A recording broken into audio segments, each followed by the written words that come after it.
Chers amis, frères et sœurs, bonjour. Nous sommes contents de nous retrouver au rendez-vous de la parole du lundi qui se trouve aujourd'hui dans Éphésiens chapitre 5 versets 1 à 5. Devenez donc les imitateurs de Dieu comme des enfants bien-aimés et marchez dans la charité à l'exemple de Christ qui nous a aimés et qui s'est livré lui-même à Dieu pour nous comme une offrande et un sacrifice de bonne odeur.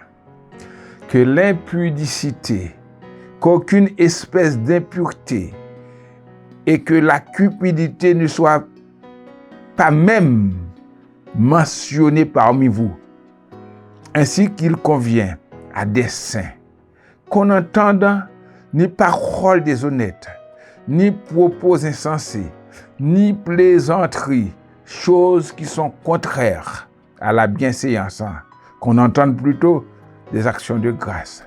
Car, sachez-le bien, aucun impudique ou impur ou cupide, c'est-à-dire idolâtre, n'a d'héritage dans le royaume de Christ et de Dieu.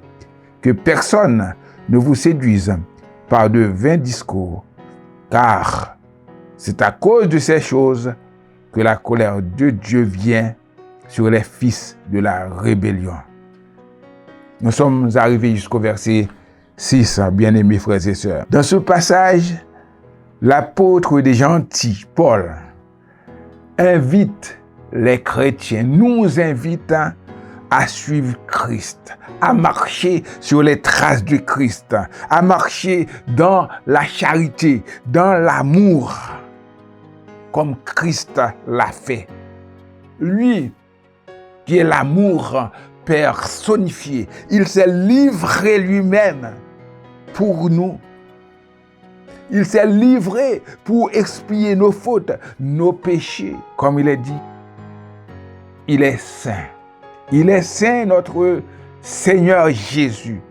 C'est pourquoi il nous demande de ne pas vivre dans l'impudicité, dans la cupidité, dans l'impureté, dans des péchés qu'on trouve dans ce monde de perversion, dans ce monde malhonnête. C'est bien, frères et sœurs, de dire qu'on est chrétien, mais est-ce qu'on vit comme Christ vit?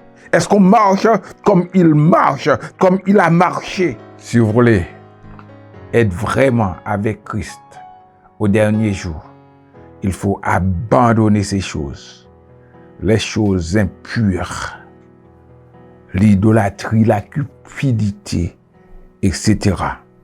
Pour que vous et moi, pour que nous soyons comme Christ, pour que nous puissions hériter le royaume de Dieu. Car il est dit, aucun impur, aucun cupide. La cupidité, c'est l'amour de l'argent. Et la Bible considère ça comme une idolâtrie. N'a d'héritage dans le royaume de Christ et de Dieu.